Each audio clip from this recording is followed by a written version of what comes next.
भजन के माध्यम से।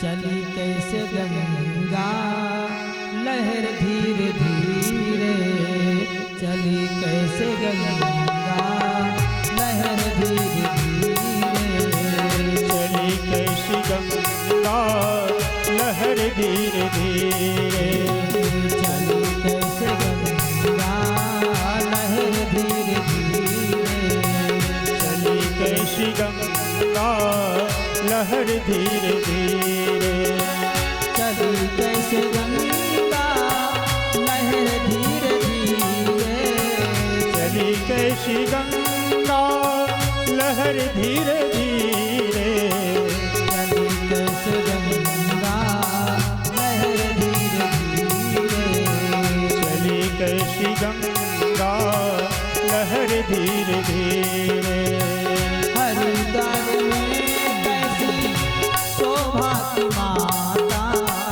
हरिद्वार में कैसे शोभा की माता, पहाड़ों से आई है उतर धीरे धीरे, पहाड़ों से आई है उतर धीरे धीरे, चली कैसे गंगा लहर धीरे धीरे, चली कैसी गंगा लहर धीरे धीरे।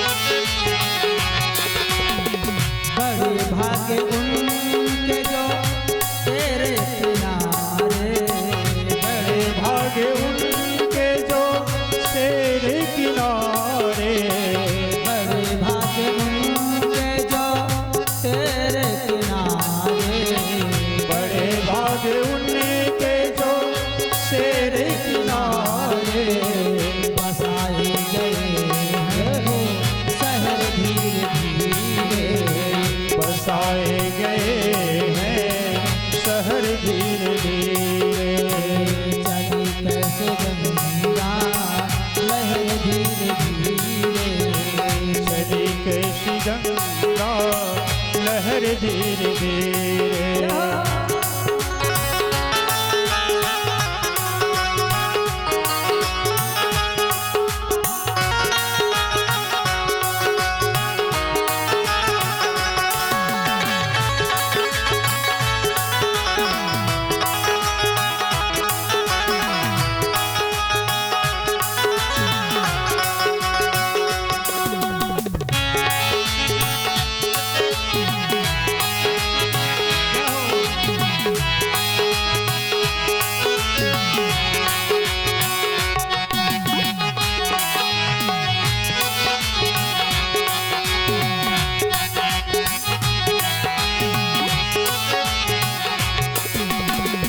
अनेकों के बिगड़ी माँ तूने बनाई, अनेकों की बिगड़ी माँ तूने बनाई, अनेकों के बिगड़ी माँ,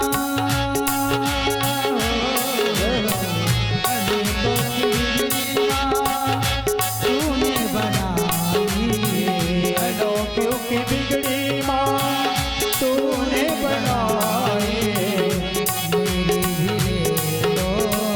खबर धीरे धीरे, मेरी भी ले लो खबर धीरे धीरे,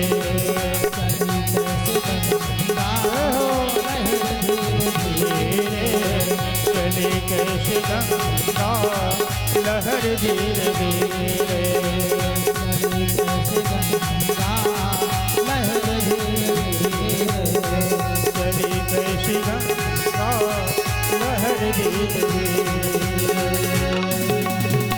बोले श्री गंगा मैया की। इस प्रकार भगवान वहां से स्नान करके आगे आगे बाबा विश्वामित्र जी, पीछे पीछे भगवान श्री राम जी, फिर लक्ष्मण जी और भी जितने महात्मा भी गंगा किनारे मिले थे, मार्ग में मिले थे, वो सब लोग भी कहा महाराज जी आप कहाँ जा रहे हो ये दो चिल्लाने के। कहा जनक महाराज जी एक बहुत बड़ा यज्ञ कर रहे हैं और हम उसी यज्ञ में जा रहे हैं, आप भी चलोगे? हाँ हाँ हम भी चलेंगे महाराज। कहा चलो वहीं चक्का चक्का आनंद किया जाएगा, खूब बढ़िया से खाएं पिएंगे, यज्ञ देखेंगे, हवन करेंगे, पूजा पाठ ध्यान साधना करेंगे। चलिए सभी लोग महाराज विश्वामित्र जी के साथ में चल दिए।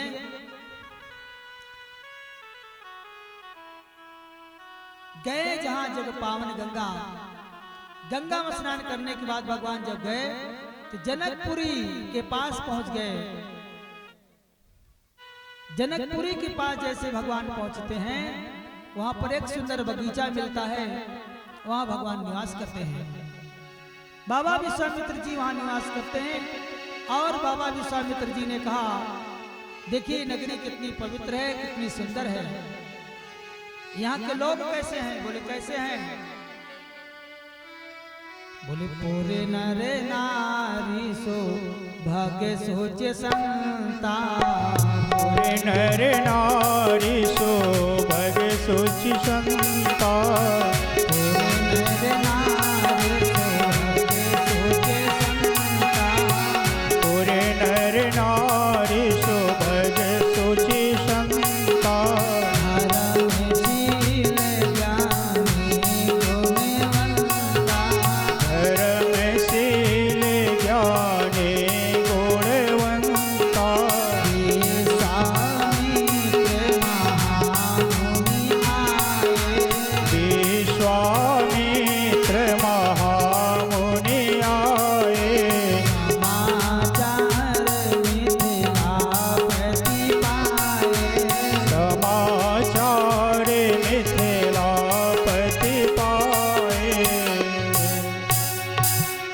विश्वामित्र जी ने कहा यहाँ के लोग कैसे हैं? बोले पूर्ण नर नारी सुभग सुचितंता,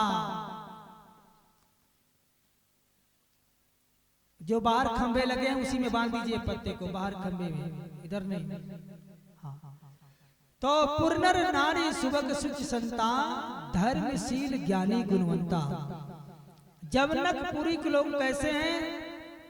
सुभग हैं, सुभग माने सुंदर हैं, सुचि माने पवित्र हैं और पवित्रता के साथ साथ वो सब लोग संत स्वरूप हैं और धर्मात्मा भी हैं। जहां पर पवित्रता लोग रहेंगे, धर्मात्मा लोग रहेंगे, अच्छे और सुंदर लोग रहेंगे, वहां ही भक्ति का अवतार होता है। आप भी सुंदर रहेंगे, आपका भाव सुंदर रहेगा, आपका विचार सुंदर रहेगा, आपका चरित्र सुंदर रहेगा, आपका व्यवहार सुंदर रहेगा, तो ध्यान दीजिएगा आपको शांति जरूर मिलेगी, सुख जरूर मिलेगा, आनंद जरूर मिलेगा। दुनिया के लोग यही पूछा करते हैं कि महाराज हमको भगवान कब मिलेगा, हमको भगवान कब मिलेंगे, हमको ज्ञान कब होगा, हमारा ध्यान कब लगेगा, हम समाधि में कब जाएंगे, हमारी मुक्ति कब होगी, हमारा मोक्ष कब होगा, हमको वैराग्य कब होगा, ये सब पूछेगा। और ये कभी नहीं पूछेगा कि हमारे हृदय में जो कचरा भरा है, ईर्ष्या भरा है, द्वेष भरा है, जलन भरा है, बेईमानी भरी है, ये कैसे निकलेगा, ये कभी नहीं पूछेगा। ये बात वो कभी नहीं पूछेगा। बस ये पूछेगा ज्ञान कब हो जाए, ध्यान कब लग जाए, भगवान हमको कब मिल जाए, लेकिन ये कभी नहीं पूछेगा कि हमारे हृदय के अंदर जो कचरा भरा है, ईर्ष्या द्वेष जलन भरा है, बेईमानी भरी है, धोखा भरा है, छल भरा है, कपट भरा है, सास की प्रति, ससुर के प्रति, देवर के प्रति, देवरानी के प्रति, जेठ के प्रति, जेठानी के प्रति, पड़ोसी के प्रति, परिवार के प्रति, देश के प्रति, राष्ट्र के प्रति, ये कैसे खत्म होगा, ये कभी नहीं पूछेगा। जब ये नहीं खत्म होगा तो महाराज आप कितना भी हवन करो, कितना भी पूजा करो, कितना भी पाठ करो, कोई फायदा नहीं होगा, आपको शांति नहीं मिलेगी। क्यों? क्योंकि तुम्हारे अंदर द्वेष जलन चल रहा है। जब उसे बाहर निकालोगे तभी आपको आनंद आएगा। कथा सुनने आए हो आप ज्ञान लेने के लिए, आज से संकल्प कर लीजिए भगवान के सामने कि मैं किसी से झूठ नहीं बोलूंगा, मैं किसी से छल नहीं करूंगा, किसी से मैं कपट नहीं करूंगा, किसी से मैं धोखा नहीं करूंगा, किसी से मैं बेईमानी नहीं करूंगा, किसी से मैं ईर्ष्या नहीं करूंगा, किसी से मैं द्वेष नहीं करूंगा, किसी की मैं चोरी नहीं करूंगा, ये सब नहीं करूंगा। और मैं वादा करता हूं केवल 1 महीना आप करिए, देखिए आपके जीवन में यदि क्रांति ना जाए, परिवर्तन ना जाए, आपको शांति न मिल जाए, आपको समाधि न मिले, तब आप मेरे से बताइए। कथा सुनता है, भागवत सुनता है, पूजा करता है, पाठ करता है, फिर भी वो दुखी है। क्यों दुखी? इसलिए है कि पड़ोसी को दुखी देखना चाहता है। अरे जब तुम पड़ोसी को दुखी देखना चाहते हो तो भगवान भी तुमको दुखी ही देखना चाहता है, सुखी नहीं देखना चाहता। इसलिए कथा सुनने का मतलब है कुछ ज्ञान लें, कुछ जाकर अपने जीवन में आचरण उतारें। आचरण नहीं उतरेगा सज्जनों तो कुछ नहीं होने वाला आपको। इसलिए कुछ न कुछ अपने हृदय में उतारो कि महाराज जी ने क्या बताया है, पूरा तो नहीं पर थोड़ा थोड़ा आचरण उतारो। आज देखो सुभग सुच संता, धर्मशील ज्ञानी गुणवंता, जनकपुर में सुंदर भी हैं, अच्छे भी हैं, भक्त भी हैं, ज्ञानी भी हैं, गुणवान भी हैं, लेकिन वहां पर बेईमानी नहीं है, धोखा नहीं है, ब्लैक मनी नहीं है। इसीलिए भगवती सीता जी का अवतार हुआ, भक्ति का अवतार हुआ। और भगवान जैसे वहां पहुंचे, बाबा विश्वामित्र जी ने यह सोचा कि मेरे राम यदि ऐसे रहेंगे, यहाँ पर बैठे रहेंगे, और जनक महाराज यदि आएंगे तो मेरे राम को खड़े होना पड़ेगा, और मेरे राम यदि खड़े होंगे ना तो फिर मेरे राम जी छोटे हो जाएंगे, जनक जी बड़े हो जाएंगे, और मैं अपने राम को बड़ा बनाना चाहता हूं। इसलिए महाराज जनक जी को विश्वामित्र जी ने कहा, राम राघव जाओ ये बगीचा देखिए आओ। बगीचा जाकर देखिए आओ। और भगवान बगीचा देखने के लिए श्री राम लक्ष्मण दोनों चले जाते हैं।